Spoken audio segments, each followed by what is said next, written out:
కరెక్ట్గా 15 నిమిషాలు ఉండి అసెంబ్లీలో ఉండి వెళ్ళిపోవడానికి ఎందుకు వచ్చారో జగన్మోహన్ రెడ్డి ఈరోజు అసెంబ్లీకి నాకు అర్థం కాల. ప్రతిపక్ష హోదా అనేది ఖచ్చితంగా జగన్కి ఇవ్వాలి, ప్రజాగళం వినిపించాలంటే ప్రతిపక్ష హోదా ఉండాల్సిందే జగన్కి అని నినాదాలు చేస్తూ గవర్నర్ ప్రసంగం మధ్యలోనే వెళ్ళిపోయారు. ఇది ప్రజాస్వామ్యానికి మంచిది కాదు. ఇదే పని చంద్రబాబు చేసినా, జగన్ చేసినా, కేసీఆర్ చేసినా, ఎవరు చేశారనేది తర్వాత. అసలు ఈ రకమైనటువంటి ఒక బాధ్యతాయుతమైన ప్రతిపక్ష నేతను ఆయన ఫీల్ అవుతున్నారు కాబట్టి, సో ప్రతిపక్ష నేత అయితే బాధ్యత ఉండాలి కాబట్టి ఈ రకమైనటువంటి వైఖరి తప్పు.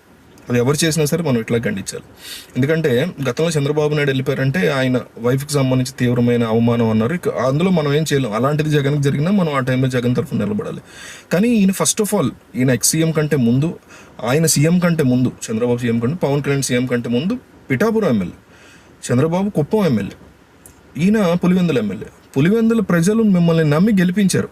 సో వాళ్ళ తరఫున ఈయన అసెంబ్లీలో ఉండి గళం వినిపిస్తే ప్రజలు మెచ్చుకుంటారు ఫస్ట్ ఆఫ్ ఆల్. అలాగే ప్రభుత్వం అనేక రకాల తప్పులు చేస్తుంది. ఏ ప్రభుత్వం అయినా సరే, సిట్టింగ్లో ఉన్న ప్రభుత్వం అనేక రకాల తప్పులు చేస్తుంది. వాటిని ఎత్తి చూపించి నిజంగా ఇవ్వాలరా జగన్కి, ఇచ్చిన 5 నిమిషాలు, ఎమ్మెల్యేలకైనా సరే 5 నిమిషాలు 10 నిమిషాలు ఇస్తారు కదా, ఆ అవకాశాన్ని అందిపుచ్చుకొని ఆ టైంలో కూడా సగం పులివెందులకు సంబంధించినటువంటి అంశాలు, ఎన్నో సమస్యలు ఉంటాయి పులివెందుల్లో.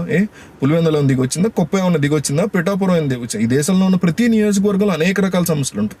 సో వాటి గురించి గళమెత్తి పోరాటం చేసి ఒక 5 నిమిషాలు దాని గురించి మాట్లాడి, ఇంకొక 5 నిమిషాలు ప్రభుత్వం చేస్తున్నటువంటి అన్యాయాలు, ప్రభుత్వం అబద్ధాలు చెప్తుంది అంటున్నారు ఈయన, ఇప్పటికే ప్రభుత్వం మీద వ్యతిరేకత వచ్చిందంటున్నారు. ఆ రకంగా చేస్తే వాటి గురించి మిగతా 5 నిమిషాలు ప్రస్తావిస్తే ప్రజలు అడుగుతారు, ఎందుకు ఇవ్వట్లేదు జగన్కి, ఎంత చక్కగా అద్భుతంగా అన్ని విషయాల గురించి మాట్లాడుతున్న జగన్మోహన్ రెడ్డికి ఎందుకు మీరు ప్రతిపక్ష హోదా ఇవ్వరు అని ప్రజలు నేరుగా అడిగే పరిస్థితి రావాలి.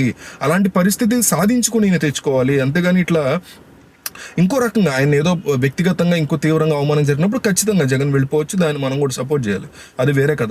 కేసీఆర్ కూడా ఇదే తప్పు చేశారు. అసెంబ్లీకి రావడం, మొన్న రావడం ఆయన స్టార్ట్ చేశారు. సరే, ఆయన అదృష్టం కొద్దీ కాంగ్రెస్ మీద తీవ్రమైనటువంటి వ్యతిరేకత వచ్చేసింది ఆల్రెడీ తెలంగాణలో, ఏపీలో కూడా వస్తే రావచ్చు, అదంతా వేరే కథ. కానీ ఒక బాధ్యత అనేది రాజకీయాల్లో పూర్తిగా ఉండట్లేదు. పదవీ కాంక్ష, పదవీ అధికారం ఇవి మాత్రమే వీళ్ళకి పరమావధిగా ఉంటున్నాయి అనడానికి ఇది ఒక ఉదాహరణ, ఇంకొక ఉదాహరణ అనమాట ఇది ఈరోజు జరిగినటువంటి అంశం. ఇలాగా ఇదే పరిస్థితి చంద్రబాబు నాయుడు చేసినా సరే మనం ఇట్లాగే దాన్ని కండెమ్ చేయాలి, ఈ రకంగానే దాని గురించి మనం మాట్లాడాలి.